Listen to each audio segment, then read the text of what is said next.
Ողջույն Ռեոփնի տաղավարում այսօր հյուրընկալել ենք մարզական մեկնաբան Մհեր Սարգսյանին, թեման Արման Ծառուկյանի հաղթանակն է ու Հայաստանում մարտ առանց կանոնների սպորտաձևի վիճակը։ Մհեր, շնորհակալ եմ հրավերը ընդունելու համար։ Ձեզ եմ շնորհակալ։ Նախ ինչ մարտավարական փոփոխություններ նկատեցինք մենք Արմանի մոտ համեմատած նախորդ մենամարտերի հետ ու որքանով էր Արմանի տակտիկան աշխատում հենց նրա մրցակցի Դեն Հուքերի ոճի նկատմամբ։ Տակտիկապես ոչ մի փոփոխություն Արմանը չունի, Արմանը իր տակտիկային մնում է շատ հոգեհարազատ, աշխատում է բավականին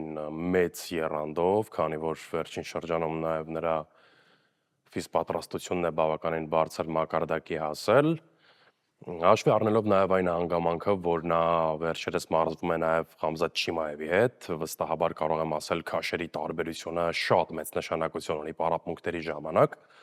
Եթե վերցնում ենք հենց Արմանի քաշը ու համեմատում ենք Չիմայևի քաշի հետ, այնտեղ տարբերությունը ահռելի է ու եթե Արմանը կարողանում է այդ քաշային կարգի մարզիկի, այն էլ չեմպիոնի հետ այդքան հիանալի քեմփ անցկացնել, վստահաբար կարող եմ ասել նաև, որ նա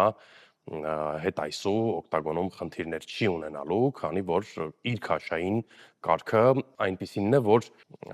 նա բնականաբար կարող է այդ քաշային կարգում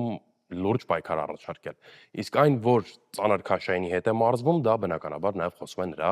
լուրջ պատրաստության մասին։ Իսկ ըստ ձեզ մենամարտը ուներ բեկումնային պահ, որ պայից արդեն հայտնի էր, որ միանշանակ հաղթելու հենց Արմանը։ Տեսեք, ի սկզբանե Արմանը կանգնած դիրքում փորձեց մենամարտ վարել, բայց հասկացավ, որ շատ դիմար հարված է բաց թողնում։ Մի քանի հարված բաց թողեց, այդ հարվածներից որոշները բավականին լուրջ էին։ Երևի թե առաջին ռաունդի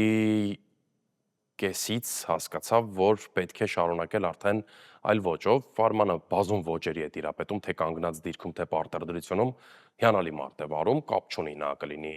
գրեփլեր թե հարվածային մարտիկ, նա միևնույն է իրեն շատ լավ է զգում, բայց այստեղ կար մետաղադրամի հակառակ կողմը, քանի որ Հուկերը ավելի բարձրահասակ էր Արմանից 12 սանտիմետր ու դա խառամենամարտերում միանշանակ մեծ տարբերություն է ու վստահաբար կարող եմ ասել, որ եթե կանգնած շարունակեր Արմանը, միևնույն է մինչև վերջին ռաունդ բաց էր թողնելու հարվածներ, չի բացառվում, որ մեկ լաքի փանչել բաց կթողներ ու հենց դա էլ կլիներ որոշիչ։ Ճիշտ որոշում կայացրեց մենամարտը տեղափոխել պարտեր ու այնտեղ շարունակել։ Իսկ հոգեբանական պատրաստվածությունը ինչպես կգնահատվի։ Այ հոգեբանական պատրաստվածությունը շատերը խոսեցին այն մասին, որ Արմանը մուտք գործելիս օկտագոն կարծես թե ընկճված էր,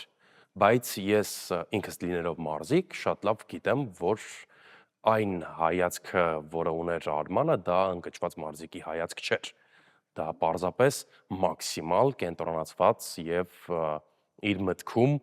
պլանը մշակած մարզիկի հայացք էր եւ հոգեվիճակ, որը որ նրան տարավ առաջ։ Եթե նա չներկայանար այդպես, ներկայանար, չգիտեմ, եթե կհիշեք Չարլզ Օլիվեյրայի դեմ մենամարտի ժամանակ նա մի փոքր այլ կերպ եկավ, որովհետև այդ ժամանակ պահանջները լրիվ այլ էին, պետք էր երկրպագուներին շատ բան ապացուցել, որ նա այո, կարող է լինել առաջին համարը, բայց այս պարագայում մի փոքր այլ էր, նա պարզապես դուրս էր գալիս օկտագոն, ապացուցելու իր կարգը, իր առաջին համարի տեխնացությունը եւ պարզապես դուրս գալու օկտագոնից։ Եթե նկատեցիք, նույնիսկ հաղթանակից հետո նա մեծ հաշվով այն խանդավառությամբ չտոնեց իր հաղթանակը, որով Օլիվեյրայի նկատմամբ հաղթանակից հետո նա պարզապես ուրախացավ, այո, բղավեց, կանգնեց, նստեց ցանցի վրա, մի փոքր ցույց տվեց, որ նա է առաջին համարը եւ հարցազրույցի ժամանակ էլ նշեց, որ Իլյան այլևս ոչ միտեղ չունի փախչելու։ Հենց Իլիայի հետ կապված,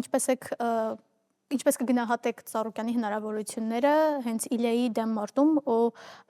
ուժեղ ու թույլ կողմերը դիմակայությունում, որոնք կլինեն։ Տեսեք, այստեղ մի փոքր բարդ է համեմատականներ անցկացնել։ Իլիա Տոպուրյան ֆանտաստիկ հարվածային մարզիկ է։ Իլիա Տոպուրյային երբեք չի կարելի համեմատել թե Դեն Հուկերի, թե Օլիվեյրայի հետ։ Արմանը մինչև այս պահը խելահեղ ֆանտաստիկ հարվածային մարտիկի դեռևս չի հանդիպել, որ մենք ասենք, գիտեք ինչ կա, ահա այս մարզիկին կարելի է համեմատել Տոպուրյայի հետ ու կարելի է ինչ-որ համեմատականներ գտնել։ Արմանը ունի հիանալի պոտենցիալ, Արմանը այսօր շատ լավ հնարավորություն ունի չեմպիոնական գոտու համար մենամարտելու, բայց բնականաբար պետք չէ մոռանալ Գեյջին եւ Օլիվեյրային եւս մեկ անգամ, քանի որ այս քաշային կարգում անուն թողած մարզիկներ են նրանք ու վստահաբար նաեւ կարող եմ ասել չի բացառվում նաև այդ երկու մարզիկներից մեկի թեկնածությունը չեմպիոնական մենամարտի, բայց արդեն չեն ցանկանա, ես գրեթե վստահ եմ, որ թե Հանթերը, թե Դանան չեն ցանկանա կրակի հետ խաղալ ու Արմանին եւս մեկ անգամ զրկել չեմպիոնական մենամարտից։ Մի փոքր MMA-ի այսօրվա վիճակի մասին խոսենք Հայաստանում։ Ամենամեծ ձեռքբերումները ու միաժամանակ ամենացավոտ բացերը որոնք են ու ինչ ճանապարհով ենք, այսպես ասած, գնում MMA-ի զարգացման համար։ Եկեք ես բացերի մասին չխոսեմ, քանի որ ես այս պահին ներսում չեմ հայկական MMA-ի ու չեմ կարող ձեզ բացերի մասին որևէ բան ասել։ Ես վստահ եմ, որ զարգանում է Հայաստանում խառամենամարտերը ու միանշանակ շատ մոտ ապագայում մենք դրա մասին կլսենք։ Իսկ համաշխարհային տենդենսներին որքանով է մեր MMA դպրոցը հետևում։ Մենք ունենք շատ լավ մարզիչներ ունենք։ Մենք օրինակ Krav Maga-ից ես մայիսին կարող եմ առանձնացնել, ով անհավանական լավ մարզիչ է որպես եւ մարզիկ իհարկե,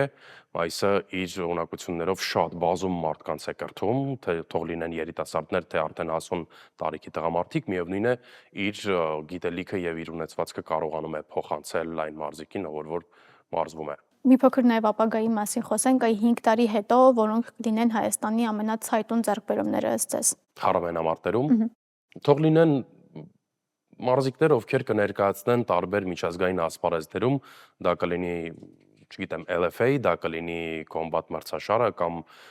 թող լինի դա Mix Fight, թող լինեն շատ մարզիկներ, ես մեծ սիրով կհետևեմ եւ բնականաբար մենք բոլորս նրանց կողքին կլինենք։ Եթե որևէ բան կուզենաք ավելացնել։ Կարծում եմ ոչ, ամեն ինչ շատ լակոնիկ եւ կարճ ներկայացրեցի։ Շնորհակալ եմ շատ։ Ձեզ եմ շնորհակալ։ Հիշեցնեմ, մենք զրուցում էինք մարզական մեկնաբան Մհեր Սարգսյանի հետ։